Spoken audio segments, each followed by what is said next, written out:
The sirens stopped outside, but inside, my nightmare was just beginning. I thought I'd save people for a living until the night I needed saving, and he dragged me off the fire escape. I always thought the sound of New York would cradle me to sleep. Subway rumble, hallway laughter, a passing ambulance fading into the distance. But on the night this story begins, the ambulance stopped beneath our window. The siren cut, and I realized the noise I feared most was the silence that followed. But there was something I didn't know yet. The shift had started like any other coffee that tasted like a dare. A partner who could read my pulse from the way I laced my boots. In a city that pretended it didn't need us until it absolutely did. We ran 3 calls before midnight, all breath and panic, and a mother whispering please. On the 4th, I watched a boy's chest rise and fall in small, stubborn waves while we flew down Atlantic Avenue. He lived. We had fived in the back like we were allowed to be kids again. I told myself I was fine. And then the phone rang. But the truly shocking part hadn't happened yet. We caught the call that still lives in my hands. An older man at a walk-up in Cobble Hill. Shortness of breath. History of heart failure. We hauled the stretcher up narrow stairs that smelled like paint and loneliness.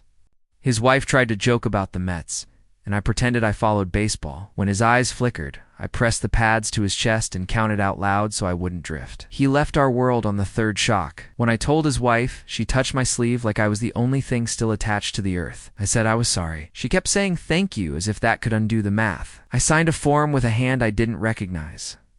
And then the knock on the door changed everything.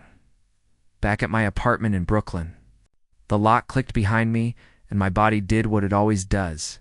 It shifted into autopilot. Shower. Cold floor. Stale cereal. Stare at the ceiling. I thought I'd doze. Instead, my legs walked on their own.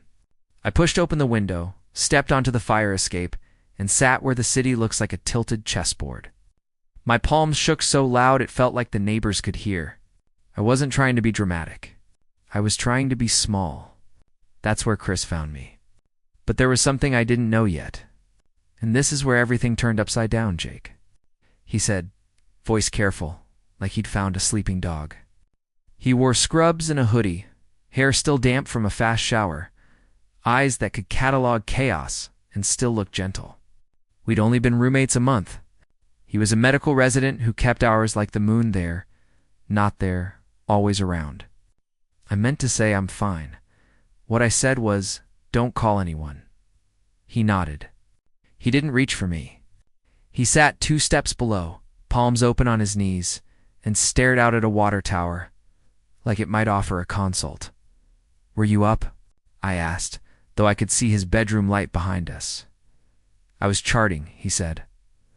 Also, I heard the window. He waited, then added, I don't think you're trying to jump a beat. I think you're trying to land. The sentence split me open. I took a breath that felt like a bruise. Had a call, I said.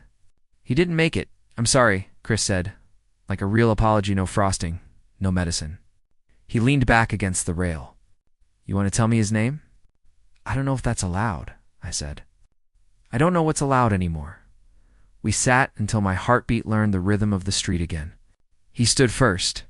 Come in, he said. You're freezing, I almost refused. But the moon pushed a draft down my collar, and my body voted yes. I climbed through the window and into his room, the air warm and clean. The kind of place where grief puts its coat on the chair and waits. And then the phone rang. You won't believe what came next. Blocked number. I hate blocked numbers. My throat tightened. I let it ring out. It rang again. Chris watched me like a doctor watches a monitor. Alert, present, not panicked. I answered. A woman's voice, steady with effort. Hi, I'm sorry to call so late. Are you Jake? The paramedic from earlier? I glanced at Chris. Yes, ma'am. I only want to say thank you, she said. You stayed calm when I couldn't? He always said if it happened, he wanted someone like you there. Something fragile cracked inside me. One more thing, she added. The doctor at the hospital, Dr. Parkey, held my hand while I signed things. Please tell him. He helped. I looked at Chris. He looked back. We both froze. I started, but the words jammed. I'm Dr. Park, Chris said softly. Close enough for the phone to catch it. Silence, then a small exhale like a sheet settling. She thanked us again and hung up. The room felt smaller and safer at once. I put the phone on his nightstand like it could explode. He didn't speak. He just handed me a glass of water. When it reached my mouth, I realized I was crying. But there was something I didn't know yet. Asterisk, wait. Don't miss this detail.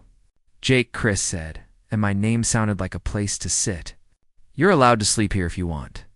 I'll take the chair. My chest said no, my hands said yes. There's a rule about boundaries, he added, maybe for himself as much as me. I'm not your doctor. I'm your roommate. But I'm also a person. And you're a person who looks like a building with the lights left on? I lay on top of his blanket. Shoes off, hoodie still damp at the cuffs. He switched off the lamp. The city hummed through brick. I listened to his breathing settle, slow and even. And somewhere on the edge of the dark, I realized how rare it is to be witnessed without being performed for. I slept. When my eyes opened again, the sun was scraping the tops of warehouses, and my cheek was pressed to his pillow. And that's when the knock on the door changed everything. He was already up, hair combed, coffee steaming. I made enough for two, he said. The knock came again, insistent. I didn't like it. He opened the door and a man in a Mets cap stood there, eyes swollen, holding a paper bag from a bakery. The breath left my body. I'm looking for Jake, the man said. He helped my dad last night. Chris stepped aside. The man handed me the bag. My mom baked. She does that when she's... Anyway, she said to give you this. And to say, he wasn't afraid. I gripped the handles the way you hold onto rails on the Q train. Also, he added, glancing at Chris, my mom wanted to thank the doctor too. Said he knew how to be quiet. He left stairs creaking like a song ending. The heat rose from the bag. Inside, almond cookies fought for space with a note that said, in small, steady handwriting, he wasn't alone. Thank you. I sat down hard. Chris put the kettle back on. The room had that feeling you get after a storm. Nothing broken, but everything rearranged. And then my phone buzzed. Asterisk, what you've seen so far is nothing. It was my supervisor, Miller. You okay to come in tonight? There was a pause, not unfriendly. We're short. I looked at Chris. He looked at me. I'll be there, I said, because habit keeps us alive until something else does. After I hung up, I confessed. Sometimes I bolt. Last night, I went to the fire escape. I don't think I was trying to... I just needed the city to hold me by the edges. Chris didn't flinch. We all have exits we pretend are views, he said. Then, almost a whisper, last year, I lost a patient and walked around the block 11 times so I wouldn't go home and pretend. Nothing had happened. He stared at the floor. There's something else, he added. A name from last night? Your call and mine. They intersected. My stomach went cold. How? He opened his laptop, hesitated, and closed it again. I can't show you charts, but I can tell you this. I was the resident who had to pronounce him. I heard you counting compressions in the hall. You sounded like you were holding the ceiling up. He laughed once, no joy in it. When I told his wife, she thanked me like I could rewind. Your name's been running laps in my head since. He looked at me like he'd finally located the ache he'd been training for. But there was something I didn't know yet. Asterisk, and just when I thought it was over. That night, I showed up to work on time. Boots shined, face neutral. My partner scanned me like TSA, you good? He asked. Better than the alternative, I said. We ran to calls. I kept checking my phone like a teenager. At 3:04 a.m., it buzzed. Chris, windows open if you need the fire escape. Or the bed.